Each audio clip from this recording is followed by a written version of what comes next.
Grandis 4D. Révélez vos territoires.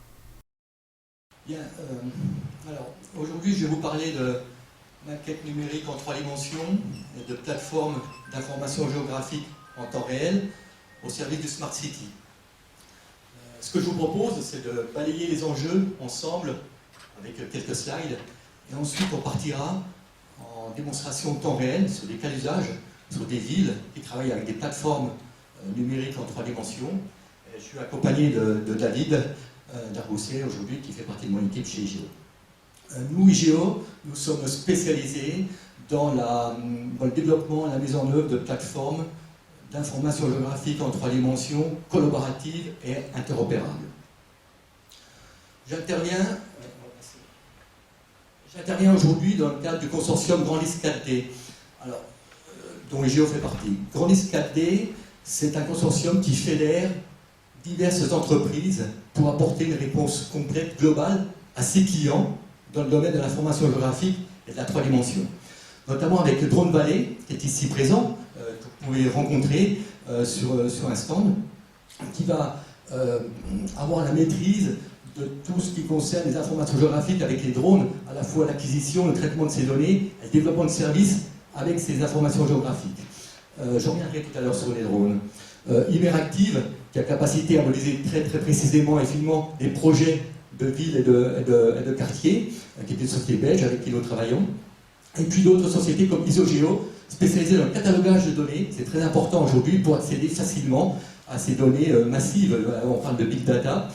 Ou encore Mobile Device, spécialisé sur la mobilité, ou Géosolutions sur le suivi de flotte de véhicules et le calcul itinéraire.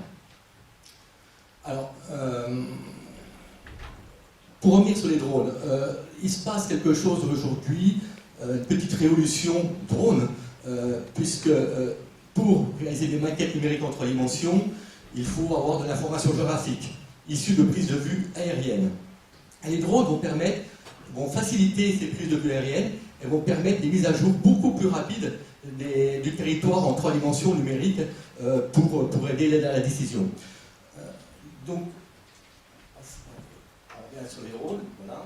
Et puis ici quelques exemples d'images issues de drones, donc on voit bien l'intérêt, on va avoir des images beaucoup plus précises, avec un relief beaucoup plus précis. Donc avec les drones, on intervient dans divers domaines, en particulier les premiers domaines, c'est la sécurité, la maintenance, l'agriculture, mais aussi l'assurance, les assurances, les risques, et aujourd'hui de plus en plus dans le domaine de l'aménagement, et notamment dans le domaine de l'aménagement urbain. Donc vous voyez ici quelques images issues de données drones sur un territoire, sur des mines, sur du lidar sur Nice, sur une problématique d'aménagement sur une jetée dans le département des Alpes-Maritimes, et puis sur Monaco, avec un relief particulièrement chahuté. Ici, image de prise de vue aérienne en haut, prise de vue avec un drone en bas pour avoir un relief beaucoup plus précis, puisqu'il va y avoir des enjeux et un travail à faire sur cette partie du territoire. Donc n'hésitez pas à revenir vers nous sur les stands pour discuter à propos de drone, et Drone Valley sera à votre disposition. Pour revenir au sujet qui nous intéresse aujourd'hui, alors quels sont les enjeux ?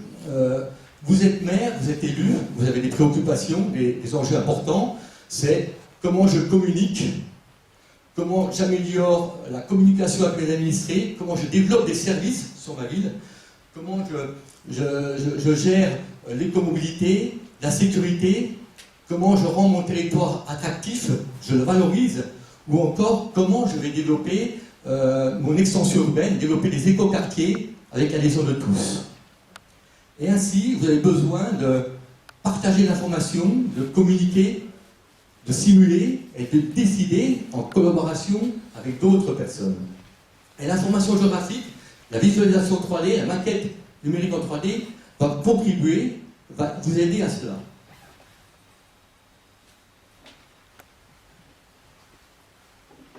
Alors, la maquette numérique en 3D, l'information géographique va permettre le développement de services numériques et va faciliter l'accès à l'information. Aujourd'hui, créer de l'information n'est pas le principal souci. Le principal problème, c'est de pouvoir accéder à cette information de façon simple et de pouvoir exploiter et partager cette information. Là, vous voyez une interface 3D sur le démonstrateur Smart City du Grand Lyon avec la visualisation de la problématique bruit en temps réel sur un quartier du Grand Lyon. La maquette numérique en 3D va être un véritable outil d'aide à la décision, collaboratif et accessible par tous. Elle va permettre de fédérer l'information, d'y accéder simplement, y compris en mobilité, hein, sur tablette ou sur smartphone. Là, vous voyez encore quelques illustrations sur le Grand Lyon, avec la visualisation de la pollution en temps réel, en bas à droite. Elle va permettre, la maquette numérique en 3D, le suivi d'objets interconnectés, ou encore la visualisation avec les impacts d'un quartier, comme ici c'est le cas de Vénissieux, dans la ville.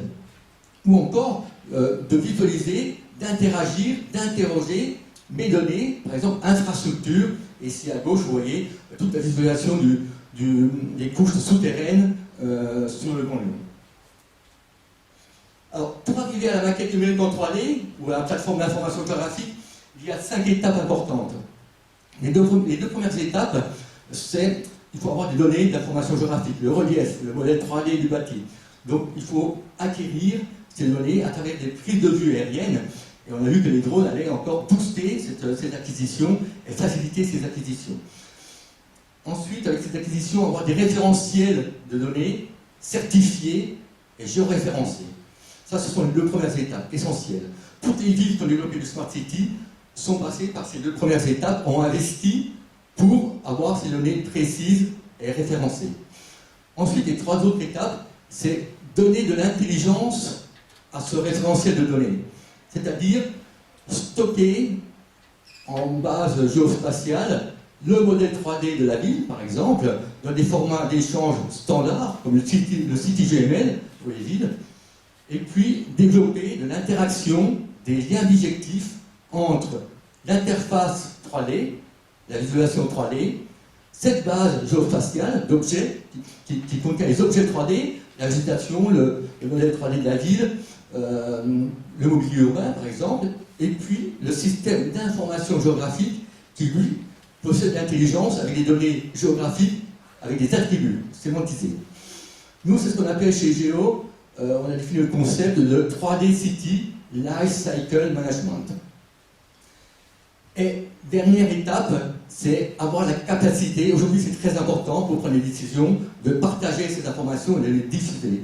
Donc la dernière étape, c'est d'avoir capacité à diffuser avec performance ces informations sur Internet, mais également sur tablette et smartphone.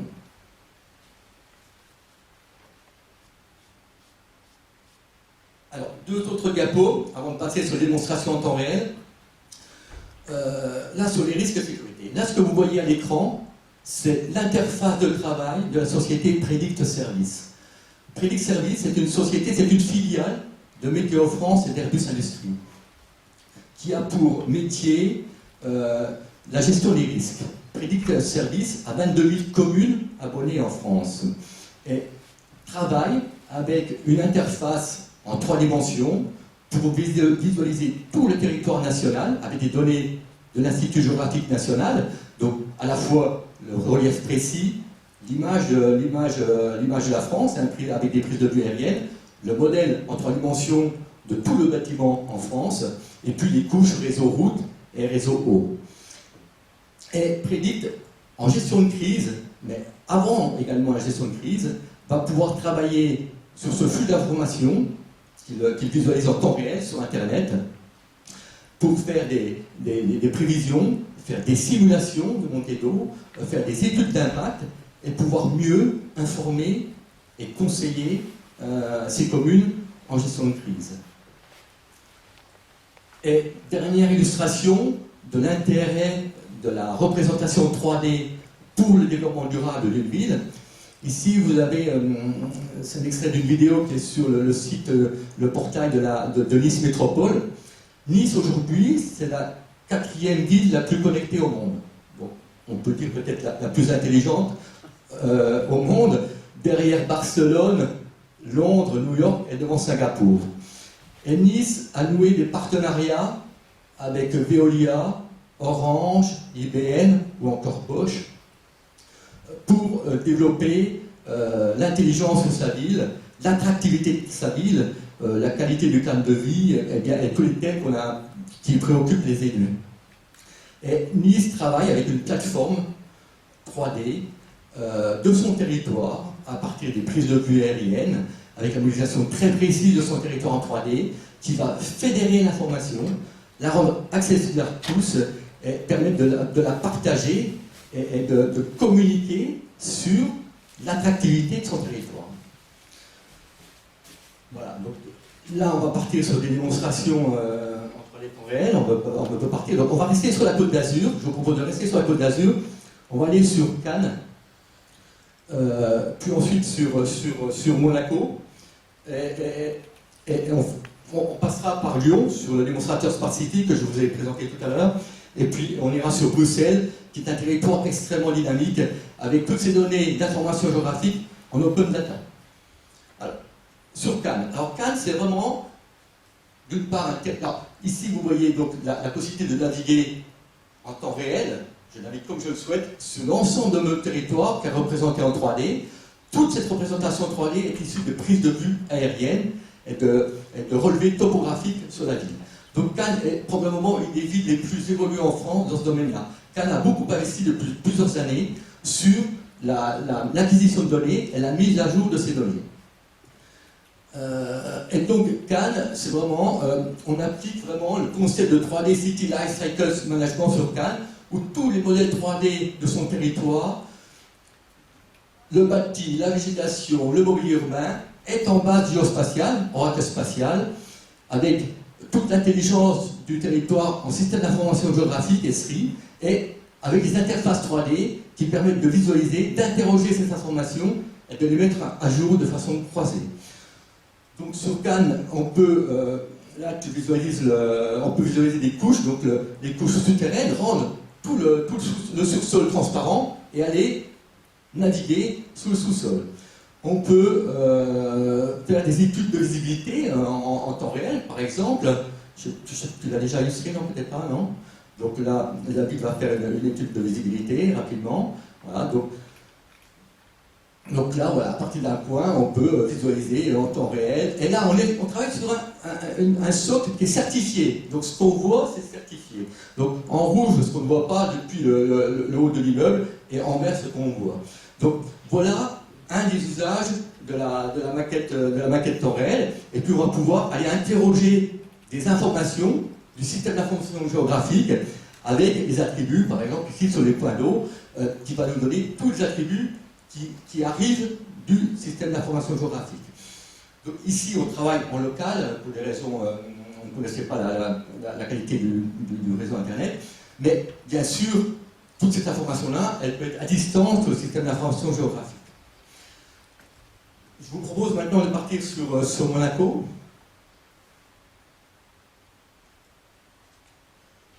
Alors sur Monaco. Monaco, c'est un territoire d'exception. Pourquoi? Parce que Monaco, il y a un relief exceptionnel. Monaco, il y a une densité urbaine incroyable et puis une complexité des bâtiments. Donc c'est un territoire très très motivant pour des prestataires comme nous dans le domaine de la 3 dimensions. Et Monaco a un plan topo très précis, au centimètre, donc le relief, les trottoirs, tout est relevé. Et bien entendu, sur Monaco, il y a beaucoup de projets. Donc, en cours, aujourd'hui, il y a un projet d'extension en mer qui a été gagné par Bouygues. Ce sera le 2e projet d'extension en mer, en face du palais des expositions de Monaco. Donc là, Monaco donc, a son modèle 3D de ville qu'on visualise là, avec David. Donc voilà, on va sur des projets. Donc là, tu es de quel côté là? Tu es plutôt sur la place du casino, ouais. Donc avec l'hôtel de Paris qui est en cours de rénovation. Donc on va visualiser différents projets. Je ne sais pas si tu es parti sur l'hôpital vas-y, ouais, grâce de Monaco. Voilà, donc là c'est un projet extrêmement important pour Monaco, donc de façon incroyable. Donc là on peut visualiser le projet dans son contexte, dans son environnement. Là, il y a un relief incroyable, donc ce que tu es en train de faire, les aménageurs avec ce projet est assez futuriste. Et puis, sur Monaco, je propose qu'on aille aussi maintenant sur la tour Odéon, qui est voilà, donc une tour qui est la plus grande tour de Monaco. Donc c'était très compliqué pour eux de créer ce bâtiment. Vous voyez l'impact du bâtiment sur l'environnement. Hein. Donc et là, on va pouvoir, avec la maquette, faire une concertation intelligente, démocratique. Et par exemple, là, on peut regarder, David est en train de balayer les ombres portées par ce nouvel aménagement sur le territoire. Donc là, on peut travailler en amont, visualiser plusieurs projets, les comparer et mieux décider. Donc vraiment, là, Monaco utilise la maquette 3D comme un outil d'aide à la décision. Et puis, Monaco, je parlais tout à l'heure de projet d'extension en mer, donc tout ce qui se passe sous l'eau est important. Donc, bien entendu, ils ont des relevés également géographiques, bathymétriques du sol, enfin sous la mer, qui va leur permettre de comprendre et de les aider à aménager cette extension urbaine. Donc là, on voit une partie d'une des jetées, hein, donc sous l'eau. Voilà, pour Monaco, je crois on peut rester sur ce territoire d'exception. Hein. Donc, ce qui est très important à voir, c'est que là, il y a des outils aujourd'hui, les technologies évoluent très rapidement, et ces outils permettent de visualiser en temps réel des territoires aussi denses, avec une complexité des bâtiments, toutes les textures de bâtiments. Donc là, il y a plusieurs, en entrée, il y a plusieurs gigas, voire téraoctets de données. Et on arrive à les visualiser de façon fluide, en local, mais également sur tablette ou derrière Internet. On va partir sur le démonstrateur Smart City sur le Grand Lyon, que vous avez vu tout à l'heure à travers les diapositives. On va simplement balayer quelques informations. C'est toujours beaucoup plus parlant avec des images qui bougent. Donc le temps que la maquette se charge. Donc là, on voit vraiment l'intérêt de l'information géographique de la maquette numérique en 3 dimensions pour le Smart City. Puisque ce démonstrateur va permettre de balayer différentes thématiques de Smart City, l'aménagement, l'extension urbaine, la rénovation urbaine, la sécurité, la qualité du cadre de vie. Donc là, le temps que ça se charge, c'est quoi? C'est le... On revient à la porte de résolution. Hein. D'accord.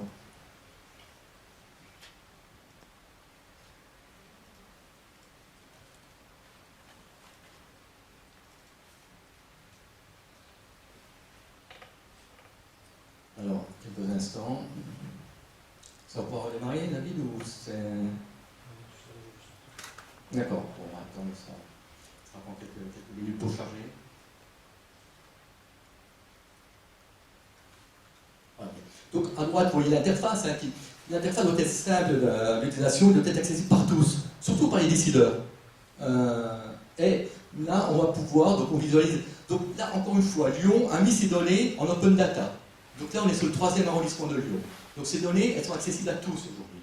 Donc on récupère ces données, on sait les lire en 3D, naviguer sur ces données, et là, on va aller, par exemple, sur la rénovation urbaine, sur quelques projets, donc des projets de rénovation urbaine du côté de la Pardieu. On voit des projets qui ont été modélisés par des architectes, par des cabinets d'infographistes, qu'on va pouvoir insérer dans la 3D pour en mesurer l'impact, pour comprendre les interactions entre différents projets sur la globalité du territoire. On va pouvoir aller sur nos thématiques, sur la qualité du cadre de vie, par exemple, tout à l'heure, ce que je vous ai montré, sur l'impact bruit, par exemple. Hein, donc, voilà, donc là, si tu te rapproches, David, peut-être de ce quartier, voilà, on peut aller lire l'impact bruit en temps réel. Et en 3D, c'est beaucoup plus valorisant, puisqu'on peut voir l'impact bruit en fonction de l'étage du bâtiment, qu'on ne peut pas voir en 2D. Donc là, matin, le midi, voilà. Et donc, on sait, avec ces outils, donc c'est encore une fois une interface qui va fédérer l'information, qui va permettre l'accès simplifié à l'information. On sait aller lire des flux d'informations en temps réel. Par exemple, si tu vas sur la pollution de... Voilà, donc là, on peut aller lire, par exemple, la pollution de l'air qui est donnée par des flux, selon la norme RSS, hein, pour les techniciens.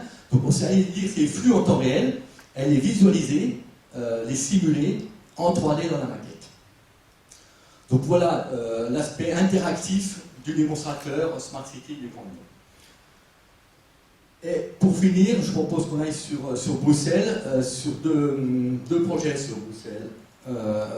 Premier projet, c'est avec notre partenaire Immeractive, qui est à Bruxelles, spécialisé dans la modélisation 3D très précise de bâtiments et de quartiers. Donc Bruxelles a mis tout son territoire en open data, et on va pouvoir visualiser tout le territoire de Bruxelles en 3D temps réel, et comprendre l'intégration de ce projet dans le territoire. Donc le temps que ça se charge, il y a beaucoup de données. Voilà, donc on a tout Bruxelles en 3D, hein, donc, avec la géométrie très précise des bâtiments. Encore une fois, je parle là de données certifiées. Hein, donc on prend les mesures dans la maquette, on clique sur les bâtiments, tout est vrai. Donc c'est certifié. Hein, donc c'est des données à partir des prises de vue aériennes. Et là, on va aller sur le centre de Bruxelles, je crois, ouais, où il y a le projet d'aménagement de la ville. Voilà. Donc là, on voit ici, on va... Plusieurs étapes, on peut travailler sur des modèles bâtis avec une géométrie très précise, géoréférencée, sans texture. Et puis, dans le cadre de quartiers où il y a beaucoup d'enjeux, on peut modéliser tous les bâtiments, encore une fois, à partir des prises de vue aériennes ou des prises de vue drone, et puis insérer les projets dans le quartier. Donc là, le projet n'existe pas encore, c'est un projet qui a été modélisé en 3D par Immeractive, et on va comprendre mieux l'intérêt du projet, l'impact du projet, on va pouvoir concerter, dialoguer sur le projet et décider de manière plus efficace. Voilà le premier. Donc on voit également toute la végétation est disponible en open data sur Bruxelles et a été modélisée par la ville. Et enfin, pour finir, on va aller sur Internet. Donc, toujours sur Bruxelles. Bruxelles a pour projet d'implanter 900 antennes mobiles sur le territoire et a la volonté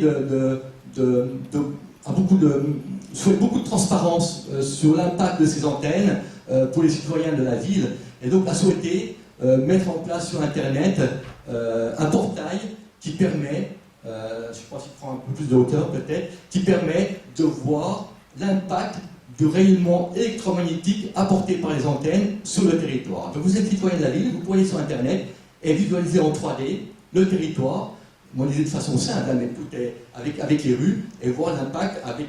Là on ne voit pas parce que c'est la diapo, donc vous voyez ici, si tu descends en bas à gauche, là l'arbre, voilà la légende, et donc avec l'impact en rayonnement champ électromagnétique de ces antennes.